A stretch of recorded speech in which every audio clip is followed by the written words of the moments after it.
लोग देखेंगे class 5th EVS की बुक का चैप्टर 5 सीड्स एंड सीड्स। इसके अलावा बाकी सारे के सारे चैप्टर्स कवर है। ये बीच में रह गया था चैप्टर, मुझे ध्यान नहीं रहा था कि ये चैप्टर नहीं हुआ है। बाकी इसके अलावा सारे चैप्टर्स कवर्ड है। तो देखिए क्या है इस चैप्टर में। Gopal was waiting for his मौसीज फैमिली टू विजिट देम। तो गोपाल अपनी मौसी की फैमिली का वेट कर रहा था कि वो उनके घर कब आएंगे। They will be coming the next day for their holidays. तो वो छुट्टियाँ बिताने के लिए गोपाल के घर आने वाले थे। He was thinking about all the fun and nice food that he would have with his cousins. तो वो सोच रहा था कि कितना मज़ा आएगा, सब लोग आएंगे, हम कितना अच्छा अच्छा खाना खाएंगे, ये सारी की सारी चीज़ें वो सोच रहा होता है। Just then his mother called out. तभी उसकी मम्मी ने बोला, Gopal before you sleep remember to soak 2 small bowls, ठीक है, कटोरी ऑफ चना। मतलब तो मम्मी ने कहा कि सोने से पहले तुम 2 कटोरी चने भिगो देना। She was going to his बुआज house and would return only in the morning. और वो मतलब बुआ के घर जा रही हैं और सुबह ही वापस आएंगी। तो कि सोने से पहले अपनी मदर ने उसे कह दिया कि चने को मतलब 2 कटोरी चना भिगो देना। As he was soaking the chana, फिर गोपाल चने जो होते हैं उनको सोक करने लगा। सोक का मतलब होता है भिगोने लगा। Gopal thought how will 2 small bowls of this be enough for 8 persons. तो उसने वो सोचने लगा कि सिर्फ 2 कटोरी चने 8 लोगों के लिए मतलब पूरे कैसे होंगे। सो ही सोक्ड अनदर 2 बाउल्स ऑफ चना। तो उसने 2 चने मतलब 2 कटोरी चने और भिगो दिए, मतलब टोटल उसने 4 कटोरी चने भिगो दिए। When his mother return the next morning, अगले दिन जब उसकी mummy I, she saw that the चना वर ओवरफ्लोइंग फ्रॉम द वेसल। तो मतलब इस बर्तन में से चने बाहर निकल के गिर रहे थे।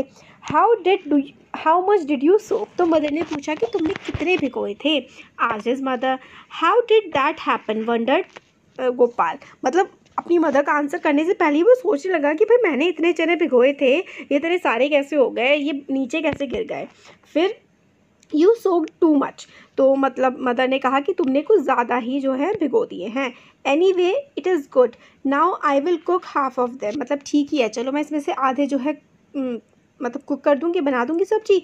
And leave the other half to sprout. और आधे जो है वो स्प्राउट होने के लिए। स्प्राउट का मतलब ऐसा होता है कि ऐसा करके डंडी टाइप की निकल जाती है, वो खाने के लिए हेल्दी होते हैं। I can send these to your aunt. और ये मैं तुम्हारी आंट के घर भेज दूंगी। The doctor has told her to eat sprouts. Doctor ने कहा है कि उन्हें स्प्राउट्स खाने हैं, मदर ने बोला।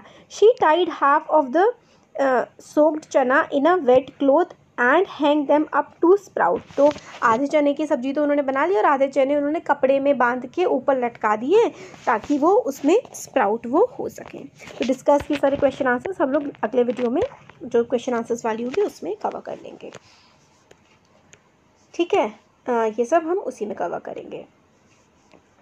अब एक बार प्रोजेक्ट वाला देख लेते हैं कि टेक अ क्ले पॉट और a tin can with a wide mouth. आपको क्ले पॉट लेना है और कैन लेनी है जिसका मुंह काफ़ी बड़ा सा हो।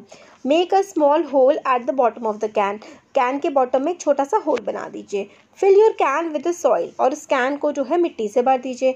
पुट 4 और 5 seeds at of the same kind in the soil and press them gently. और एक ही तरीके के मतलब आप सीड जो है मिट्टी में दबा दीजिए, ठीक है।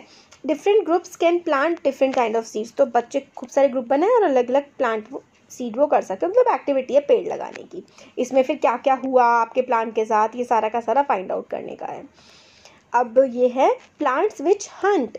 आपने पहले सुना होगा कि प्लांट तो फल देते हैं, मगर कुछ ऐसे प्लांट होते हैं जो हंटिंग भी करते हैं, शिकार करते हैं। मतलब कुछ प्लांट्स ऐसे होते हैं जो कीड़ों को भी खाते हैं, ठीक है। तो ऐसा होता है, इसका नाम होता है पिचर प्लांट। तो there are some plants which trap and eat frogs, insects and even mice. तो कुछ ऐसे प्लांट होते हैं जो मतलब मेंढक खा जाते हैं, इंसेक्ट्स खा जाते हैं, चूहे भी खा जाते हैं। पिचर प्लांट, ठीक है, इज़ वन सच प्लांट, ठीक है। नेपेंथीज, पिचर प्लांट को नेपेंथीज भी कहते हैं। ये इस तरीके का प्लांट है जो जानवरों को हंट करके खा जाता है। ये ऑस्ट्रेलिया में मिलता है, इंडोनेशिया में, और हमारे देश के मेघालय में भी ये मिलता है। It has a pitcher like shape. Pitcher मतलब होता है, ये देखिए घड़ा जो होता है ना, इस तरीके की इसकी शेप है, पिचर जैसी इसकी शेप होती है, इसलिए इसको पिचर प्लांट कहते हैं।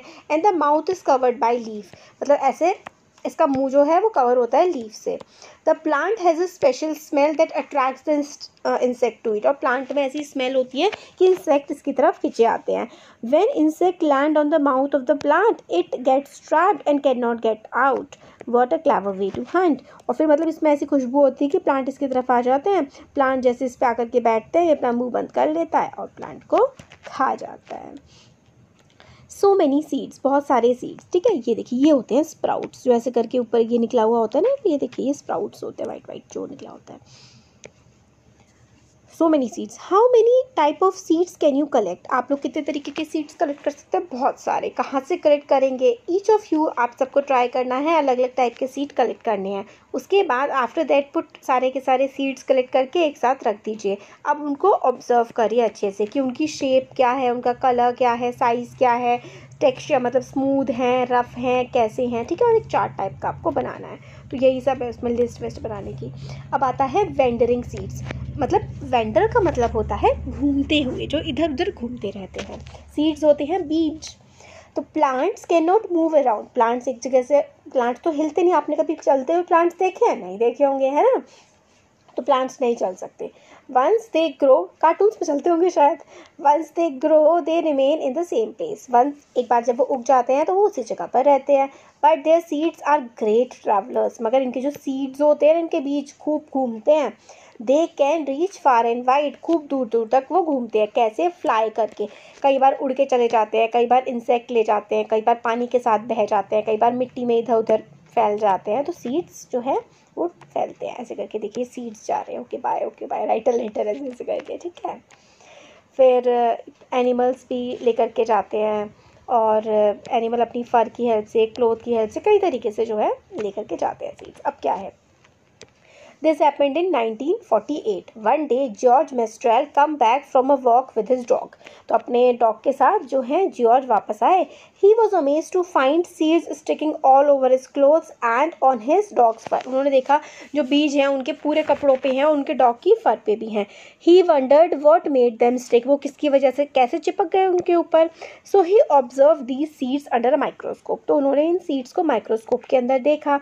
He saw that the seed has many tiny hooks which got stuck to closer fur. तो जो सीड्स होते हैं ना उनमें हुक जैसे होता है, इसलिए वो कपड़ों से, जानवरों पर भी चिपक जाते हैं। This gave Mestral the idea of making Velcro. ठीक है, he made a material with similar tiny hooks that would stick. Velcro is used to stick together many things: clothes, shoes, bags, belts and many more. What a way to take inspiration from nature. तो Velcro बोल दिया, sorry मैंने। Velcro होता है ना जो जिससे सब चिपक जाता है, जो आपके ये होता है ना चिपकन वाला, ये इस पे सब कुछ चिपक जाता है। तो उनको ये आइडिया कहाँ से मिला? जो सीड्स उनके कपड़ों पे चिपक गए थे, क्योंकि उस पर छोटे छोटे हुक थे सीड्स पे, इसलिए सीड जो है उनके कपड़े से चिपक गए। तो उन्होंने सोचा वेलक्रो बना देते हैं जो चीज़ों को बांधने के काम आ जाए, जो ये सैंडल बांधने के काम आता है वेलक्रो, ठीक है।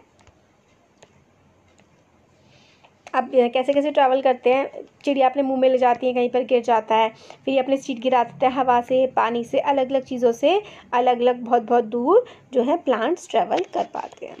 How who come from where, कौन कहाँ से आया। Have you included human beings also in your list, मतलब लिस्ट बनाई थी कि कौन कहाँ से आया। तो yes, we also carry seeds from one place to another, knowingly और अनोइंगली। ह्यूमन बींग्स भी सीड्स को एक जगह से दूसरी जगह दे करके जाते हैं, जानते हुए भी और कई बार अनजाने में भी।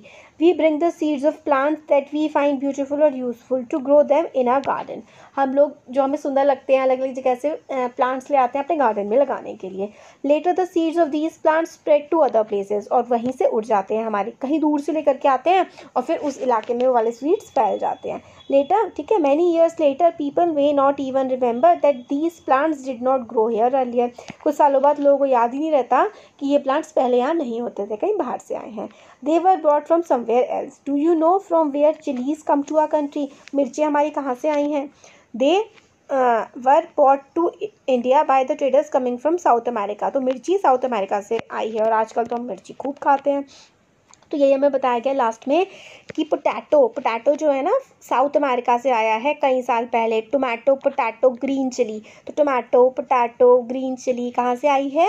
सारे के सारे साउथ अमेरिका से, ठीक है।